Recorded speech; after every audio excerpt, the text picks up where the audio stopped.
अभी क्या है कि देखो, हाँ, देखो हम आपको बताएं ना, अगर आप हमारी बात समझोगे तो पुष्ट हो जाओगे। प्रश्न बात समझने के लिए कह रहे हो। देखो मेरे प्रभु 3 प्रकार की लीला कर रहे हैं। एक सृजन लीला, प्रकट होना। एक पालन लीला, व्यवस्थित सुव्यवस्थित। और एक विनाश लीला। 3 प्रकार की प्रभु लीला कर रहे हैं अपने ऊपर, अपने आप से, अपने आप में। लीला का तात्पर्य होता है, जैसे आप सिनेमा देखने जाते हैं तो उसमें एक पक्ष होता है विरोधी, धर्म विरुद्ध, एक होता है धर्म अनुकूल। धर्म धर्म अनुकूल वाले को अभी देखा है पर हम पक्ष में हो जाते हैं, स्वाभाविक हो जाते हैं, जिसको आप लोग अभिनेता अभिनेत्री कहते हैं। और वो जो धर्म विरुद्ध आचरण, उसको क्या कहते हैं? हाँ वही विलेन। विरोधी वृत्ति आ जाती है, नहीं आ जाती? इस पिटे, जब वो पिटता है तो थोड़ा दुख लगता है, वो जब पिटता है तो तालियां हो जाते हैं। लेकिन आपसे बाहर पूछा जाए कि वास्तविक में कौन पिटा था, तो आप कहोगे कोई नहीं। क्या वो विलेन था? बोले नहीं नहीं, बहुत अच्छा आदमी है, रोल बहुत जोर का करता है, समझ रहे ना। बोले उसने उसको गोली मारी, 2 मिनट में मर गया। बोले वास्तविक क्या वहां लाश मिली? बोले लाश कैसे मिलेगी, वहां मरना जीना है ही नहीं, वो तो नाटक हो रहा है। बिल्कुल परम सत्य समझो, ये केवल नाटक, मंच पर नाटक हो रहा है। आपको डॉक्टर का रोल मिला है, अगर आप दयालु बनेंगे तो आप कमजोर हो जाएंगे। आपको निर्मोह होकर के उसकी पीड़ा नाश के लिए, उसकी जान बचाने के लिए पूरा प्रयास करना है। और उसके बाद जान चली जाती है तो आपको बिल्कुल शोक नहीं करना है। महाराज जी, इनका एक इनके इसके साथ में एक और प्रश्न है। ये बात उनके परिजनों को बताया जाती है, जी, उस समय उनके परिजनों भी बहुत ऐसी हालत में होते हैं कि हमारा क्या होगा, बट सत्य तो बस बताना पड़ता है। बात बात इसको समझो।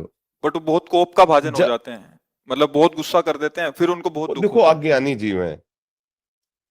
उन अगर कभी ऐसा कुछ लगे ना कि ऐसी परिस्थिति, उनको बता दे और इसके बाद हाथ जोड़ दे।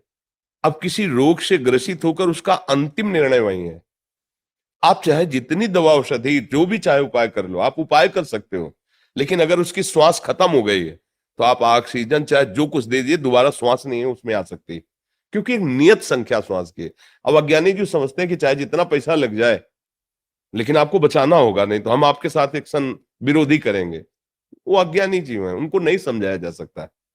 जी, जी, और होता क्या है कि आक्रोश में कई बार उनकी भावनाओं को देखते हुए जी। अपनी भावनाओं को नियंत्रण में रखकर उनके संवाद के साथ बात करना और उन्हें ये समझा पाना कि आपके हाँ, पास ये कम इसी समय। इसी बात के लिए आपको धैर्यवान बना है। जी। रोग निवृत्ति के लिए हमें हमारी दाढ़ में सड़न पैदा हो गई, तो जो डॉक्टर थे वो शिष्य थे, तो उन्होंने लोगों से कहा कि मेरी हिम्मत नहीं है कि मैं महाराज जी की दाढ़ निकाल सकूं। उनको भी क्यों, डॉक्टर हो तो बहुत बड़े डॉक्टर, कई डॉक्टर उनके साथ रहते डॉक्टर, तो उनका आप बात करो महाराज, तो जब नजदीक आए तो बोले आप हमारे गुरुदेव। हम कहा नहीं, मरीज, सिर्फ मरीज। अगर उस समय आप गुरुदेव भावना करेंगे तो इंजेक्शन सुनने का कैसे लगा पाएंगे, आप कैसे दाढ़ उखाड़ पाएंगे? और अगर वो नहीं उखड़ी तो कष्ट देती रहेगी। हम दूसरे डॉक्टर के पास जाएंगे, वो दूसरा डॉक्टर किस कोटि का है आपको तो हम जानते हैं। तो आपको उस समय मरीज रूप देखना, गुरुदेव रूप देखोगे तो सेवा नहीं कर पाओगे, निकालो उसको। तो ये कमी हमारी तरफ से नहीं रहनी पावे। मान लो वो कम धन दे रहा है, लेकिन हमारे पास प्रयास है कि हम इसको बचा सकते हैं, फिर धन पर बुद्धि नहीं जानी। अब हम प्रयास कर चुके और पता है कि अब नहीं बचेगा, अब हमको उनसे डरना भी नहीं है। अपनी बात स्पष्ट बता देनी है कि हमारा प्रयास, आगे परिणाम जो आने वाला है वो लगता है कि नहीं बचेंगे।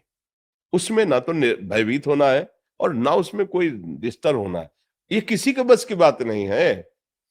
जिस समय जिसको शरीर जिस बहाने से छोड़ना है उसको छोड़ना ही है, चाहे अमृत पिला दो तो भी नहीं बचेगा, क्योंकि मृत्यु लोक में एक नियत संख्या की श्वास है और नियत समय से भेजा गया है उसमें।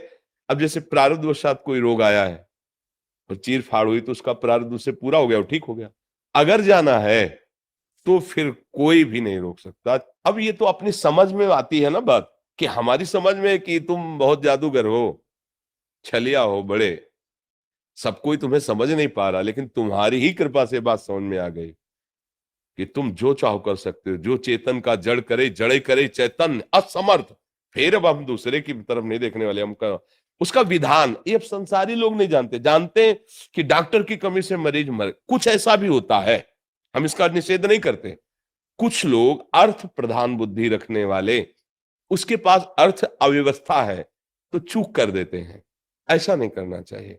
डॉक्टर एक भगवान का दूसरा रूप भी माना जाता है। वो सर्वसमर्थ तो नहीं है, सर्वसमर्थ उसके आगे नहीं लगेगा, लेकिन प्रयास के द्वारा वो सफलता प्राप्त करने का पूरा प्रयत्न कर सकता है।